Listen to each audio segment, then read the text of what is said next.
Tala Badri is the founder of the Center for Musical Arts in Dubai. And I absolutely loved my conversation with Tala, and I know you will too, because she talks about how you can go and change your career midway through and how setting up your own business can be transformational for you, especially if you have small children. And Tala talks about how she managed to navigate that journey, also to have her business support her when she's bringing up her young daughter who was diagnosed with autism, and how having the Center for Musical Arts really supported her to have her business, but also to be there to support her daughter. So I'm sure you're going to love today's episode with Tala as we talk about the Center for Musical Arts and her journey of being an entrepreneur. One of the greatest things about Female Fusion is our members. We are made up of female entrepreneurs from all over the world, every nationality, every culture, and we are united in our drive for building profitable businesses. And that is why over the next 30 days, I am so excited to share with you stories of our members and sharing with you their tales of how they got started, the highs and lows of business, and their top tips to inspire you along the way. Welcome to another episode of the Women on the Rise podcast, where we are having a special edition where we are interviewing 30 of our female fusion members, and they are sharing with us their inspirational stories. And I am joined today by Tala Badri, who is the founder of the Center for Musical Arts in Dubai. Welcome to the show, Tala. Thank you. And thank you for asking me. I'm honored to be here. Well, I'm so excited to have you here because you are one of our founding members. Yes. And I just love seeing how everybody's businesses grow and flourish. You've been in the membership for 3 years now. 3 years. Yeah, 3 years. 3 years. We're coming up to 3 years. Yeah. And it's so cool to see where CMA was and where CMA is now. So there's a ton of things I want to talk to you about because you have had your business for so long, and I think there's so many lessons that people can learn from that. But just so people know, we have a number of international viewers and listeners. Maybe give a little bit about the history of the Center for Musical Arts. Okay. The Center for Musical Arts is a community music centre based in Dubai, set up to support the community of Dubai with music lessons, musical activities. We celebrate our 17th anniversary in 2 weeks' time, which is very, very exciting. I can't believe we actually have been running for that long. Sometimes I have to pinch myself. So we teach instrumental music lessons privately to students independently, as well as running a peripatetic music system for schools in Dubai. At the moment, we work in 37 schools in Dubai. We have close to 1,500 students and a staff of 35 full-time teachers. Wow. It's the largest music school in Dubai, I would say. It's not the largest. We have the largest student numbers, but by no means are we the largest. There are other music centres that are larger than us, but they don't cover as much as we do. We're far more efficient at what we do than they are. Far more efficient. And you are the ones as well. The one thing that I found really impressive about what you did very early on as well is you went out and you sought collaborations with the local schools. Yes. Because the music provision in a lot of local schools isn't great. So you almost filled that gap to be able to nurture students musically. Yeah. How did you find that? Did that really help you grow as a business? Absolutely. Actually, it's essentially what sets our business apart from any of the other music centres. So all the other music centres in Dubai only teach within their centres after school activities. We're the only school that actually goes into school and is part of the curriculum and teaches within the school day. So that completely changed our business. If you can imagine, we were only teaching lessons after school, so teachers were free in the morning and they were only busy in the afternoons. It's not a very efficient use of space when you have your own centre or time, really. So we connected primarily with the British schools, because that's what happens in the UK. The peripatetic music service is something that is predominant in the UK, not so much in the US or other European countries. So we approached them and there was interest there. And from a parent's point of view, well, if my child can have a music lesson in school rather than me having to get in a car, sit in traffic, get them somewhere. Yeah. You know what it's like here. 100%. And, I actually, as a parent, my kids used to go through your lessons when they were in primary school, and it was great because I didn't have time to take them after school. Well, exactly. And I think as things changed, I mean, Dubai previously was easier. Not as many women worked because they chose not to work. But now you find a lot of women are full-time and they're not always at home and they don't have the time to shuttle their kids back and forth all the time. And the traffic is horrendous. So a lot of them prefer it to have lessons in school. It means they can also do so much more because if they have a music lesson in school, then they can play football after school or so on and so forth. And we're so lucky here that our kids have so many opportunities to do that. But in essence, yes, being able to be in schools actually doubled the size of our business. Wow. Yeah. And that happened quite early on as well within the business. We've been in schools now for 14 years. Wow. Okay. Yes. Yeah. So that was because my kids have been in Dubai for 14 years. And we started at the very beginning when you offered that as well. Yeah. So I was one of your first customers. Yes, that's it. There you are.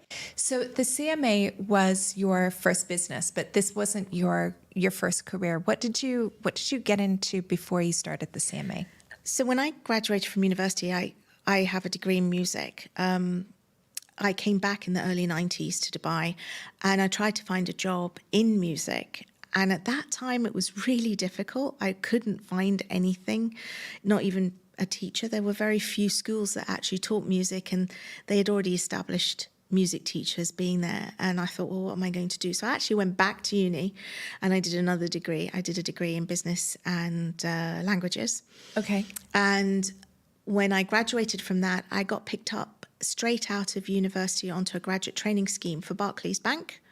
And I worked with them for a couple of years.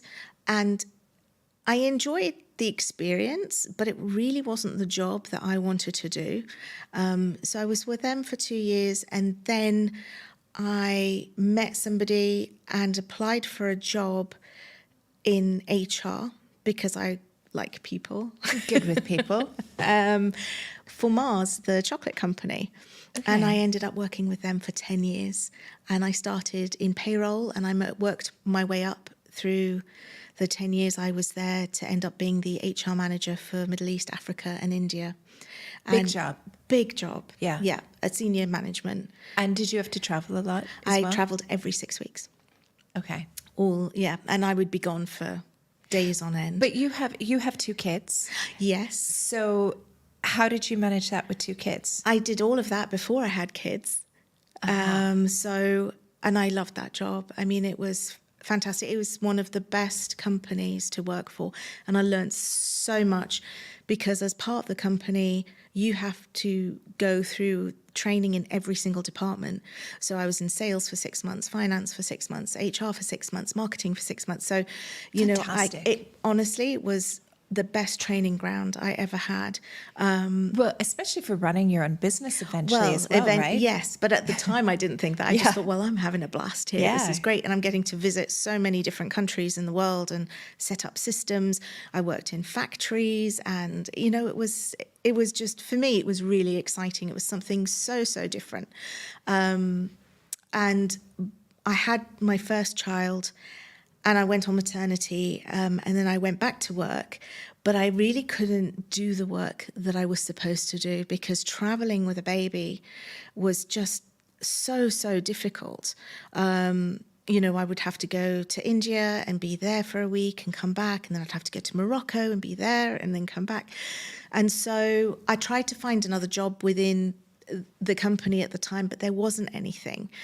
And you know how things happen for a reason. Very soon, and during that period, my daughter was diagnosed as being autistic. And it was recommended that I spend more time with her and get early intervention. Okay. So basically, I gave up my job, which I loved very much, and stayed at home with her. And we were doing 40 hours of therapy a week to get her Wow. kind of, yeah. And that was difficult because I went from being busy all the time to being a mum, which I loved being, but really kind of a little bit lost as to what I wanted to do, because going back to that job was almost impossible. Yeah. Yeah. But your story is not unique. And I know so many women who have gone through this, that when your child is diagnosed with a disability or an illness, that it changes everything, because Totally. you can't work. Yes. You can't work full time. No. And be able to support your child in the way that you do. But then there's also part of us that needs to be fulfilled as well. And some of that fulfillment is through work. Yes. Yeah. So is that where you made the decision to set up CMA then? It wasn't actually. I was a bit lost because I didn't know what to do, and I'd actually thrown all my energies into supporting my daughter and sort of working alongside with therapists with her. And somebody approached me saying, "Oh, we really need some help on a board of directors. We're building a community theatre here in Dubai," which was called Duck Tack. Yeah. And they said, "But you've got lots of experience in HR, and we need somebody on the board that can help us with recruitment and setting things up. So would you like to join the board?" And I said, "Oh, well, that'd be good, because it'll just give me something to do." Yeah. And they needed an Emirati on the board at the time, and they said, you'd be perfect. And I said, "Well, I need something to do. You need me. Let's do this." And so I joined the board that built Duck Tack and hired everybody in the first year that worked there. And that was great because it did keep me busy, that I could still be at home and support my daughter, but then, do something. And I felt I was contributing something rather than working in the corporate world, which I loved. I did really love my job, but I felt that I was feeding into consumerism, really, essentially. Yeah. And this was a complete change for me, that I was actually contributing to the development of something within my country. And I got a lot of satisfaction out of that.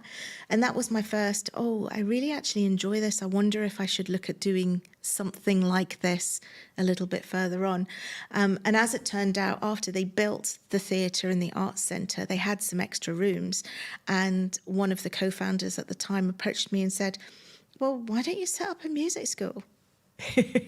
And I went, "I don't know, I'm so busy." And I was pregnant with my son at the time. And I was like, I don't know if I could cope. I'm running around with one child, pregnant with another child. I haven't really thought about it. Let me think about it. And, it's like when stars align, stars align. I met someone at one of my daughter's therapy sessions who was a music therapist, who was studying for a PhD at the time. And she said, "Oh, I need to do a case study. Can I use your daughter as a case study?" And I said, "Great." She says, "I'll give you free music therapy." And I said, "Okay, let's just do it." And I think that was supposed to happen because I saw how much that changed my daughter and what it did for her, that in the back of my mind, I was like, I think this is what I need to do. And I think, being offered to open a music school wasn't an accident. Yeah. So, a week later, I went back to the guy and I said, "Okay, I'll take 5 rooms and I'll open a music school," not knowing what I was going to do. Yeah. I'd never written a business plan before. I didn't even know if they wanted a music school. I had done no research. I said yes and was doing all the wrong things that people do these days. Yeah. I didn't actually even think it through. I said, yeah, I'll do it. I'll open a music school. Okay, yes, I know about parts of business, but setting up a business, running a business, I knew nothing. But do you know what? 17 years ago, almost now, there was no information. Like there was maybe some books. Yeah. You could go to the library, maybe join a business council and maybe ask some questions. But it wasn't as widely available as it is now. There was nothing. I mean, I remember I didn't even know who to ask. So I went to the economic department. And I said, okay, I want to start a business. Yes, you need to register your name. Tell us what your business is. And I said, well, I'd like to call it Centre for Musical Arts, and it's going to be a music education training sort of facility. And they said, well, we have nothing in our list. It didn't even exist as an option to register it as a business at the time. And they said, oh, well, so I said, so what am I supposed to do? Well, you have to wait for us to create it in the system before you can open it. I was like, okay, then, Create it. And did they create it? And they did. Okay. So they created it under education training, and they added music centre. So, Right. Okay. Which wasn't there before. They had language centre. They had, I can't remember what else they had, but music was not there. So they added it, and I registered. And then obviously I had to set it up. I had to get a legal license, and I needed money to kind of refurbish a little bit. So I went to the bank to get a loan. Uh-oh. So How did that go? there weren't SMEs in those days. Yeah. So I mean, there were, right? but like, giving business loans to small businesses, and turns out to women was Back then, was like something unheard of.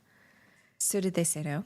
They said, oh yes, this is an interesting idea. Sure, but you have to have your husband or your father or your brother sign as a guarantor. Oh, yeah. Okay. Yeah. So, and I was so upset because I'd gone and I'd worked at writing a business plan, and not knowing if it was good or not, but the bank said it was good and it was a sound business plan. I'd looked at financials.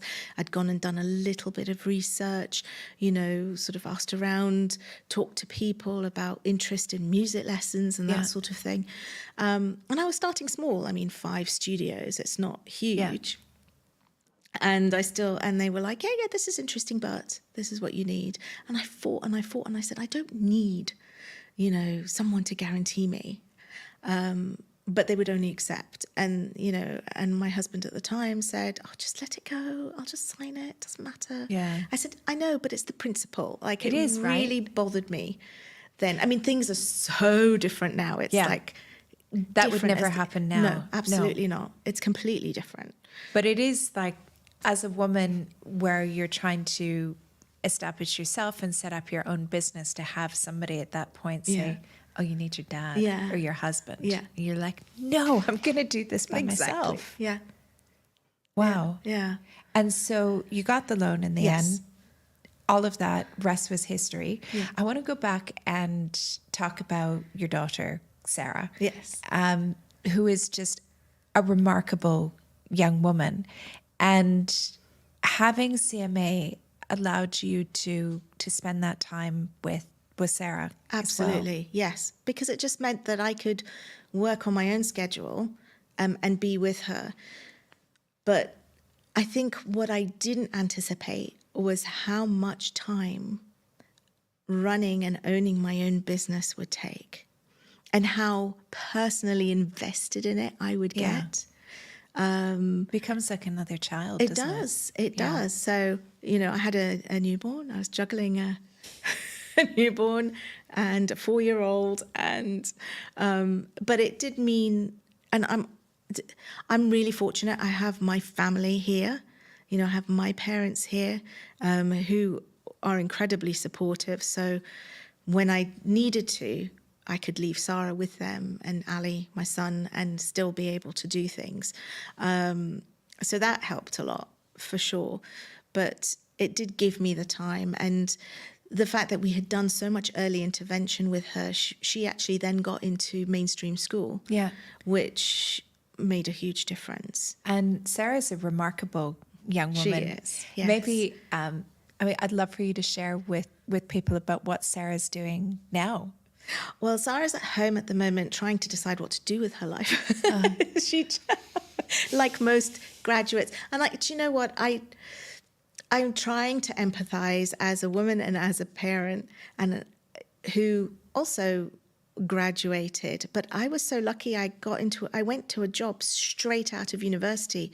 Literally, I graduated in July, and in August I was in my job. Yeah. But It's different for kids today. And I think, I mean, she's graduated. She graduated with a music degree from Berklee College of Music in America. And, yes, I'm biased, but she is so incredibly talented. And she's come back here, but Dubai is still not in the right place to welcome someone like her. That she really wants to be on stage. She wants to be in the West End or on Broadway. She wants to be in a musical. That's the life that she wants. She's what she's interested in. An incredible singer. She is. Yeah. She really is. But nothing is set up here for her.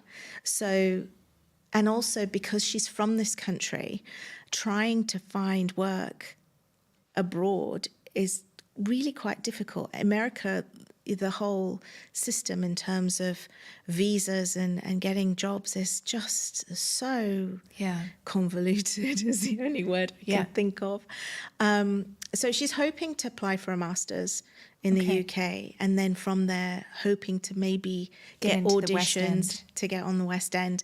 And that's what that's where her heart is. That's what she would really, really like to do. Wow. But at the moment she's here for a year. She's going to take time, sort of work on her skills, share her skills.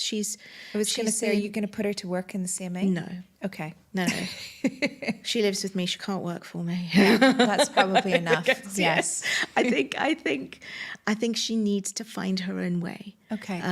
So she's been asked to do some work musically in other formats. So the lady who runs Dubai Youth Choir has asked if Sarah will go and work for her one day a week and sort of coach the older kids in the choir. Okay.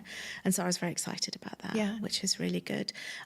She's been offered lots of performances. She performed yesterday at Expo. Oh, cool. At the Women's Pavilion, which was so exciting for her.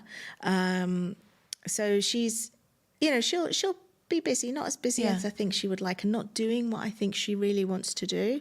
They have to go through that journey, don't they? And I did say to her, I know this is what you want to do, but sometimes it's not open to us. And so sometimes we have to be flexible. Yeah. I said, being a musician, you do have other skills. Yeah. You can use those skills and apply them to something you'd never thought that you would do. And I said, and that's what I had to do. Yeah. It was the same thing for me. Completely differently. Yes. And what kind of advice would you give to women who are maybe finding themselves that they have that corporate job or they're in something that they're not happy with and want to change, but maybe scared to make that change? Oh, I totally understand that fear. I mean, I was forced into it. It wasn't a choice for me. And to be frank, I could have gone back to the corporate world after Sarah started school and Ali started school. But I then had a decision to make. When I was in the corporate world, I mean, I really enjoyed the job I did. I was paid tons of money. Yeah. I drove a sports car. We lived in a house by the beach. All the living things. The dream. Living the dream. And I was, and it was that. Now I own my own business. I have sleepless nights about, can I pay myself a salary this month? And how am I going to make it to the end of the month? But what I do is so satisfying because I am following a passion. So all I would say is you need to measure what it is that you want, from your life. And when I started what is now Centre for Musical Arts, I was divorced. I was a single mum.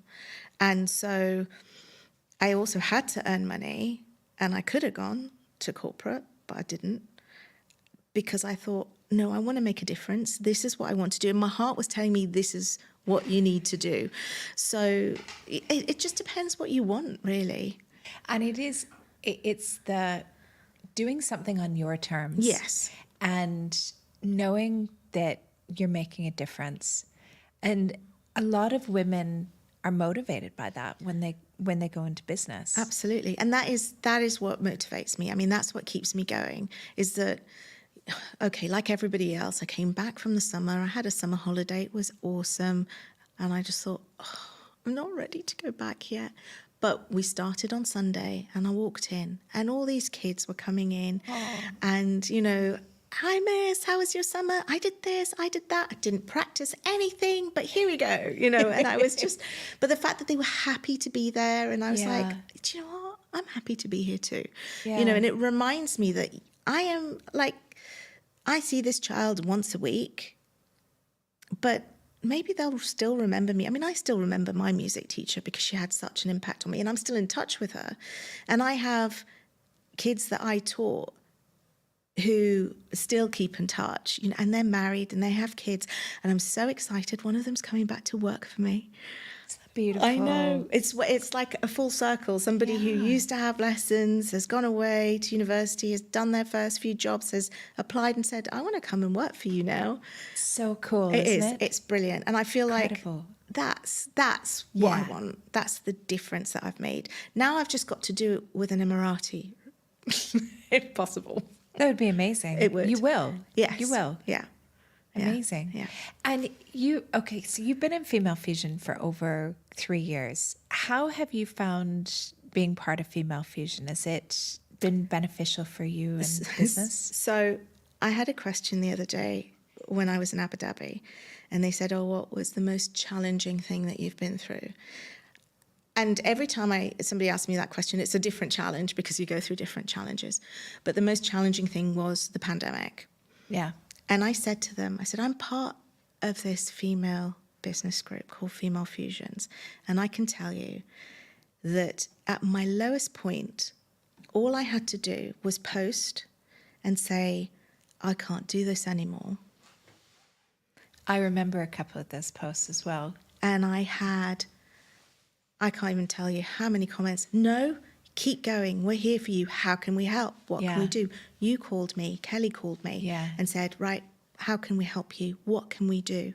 Yeah. And that's, honestly, I don't think I would have been able to get through that 2 years ago had I not had somewhere that I could reach out to and have people say to me, we're here to help you. What can we do? And that's what it's done for me. Amazing. Yeah.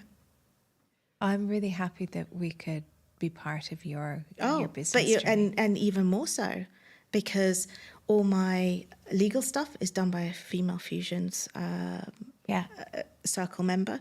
All my corporate paraphernalia is done by a Female Fusions circle member.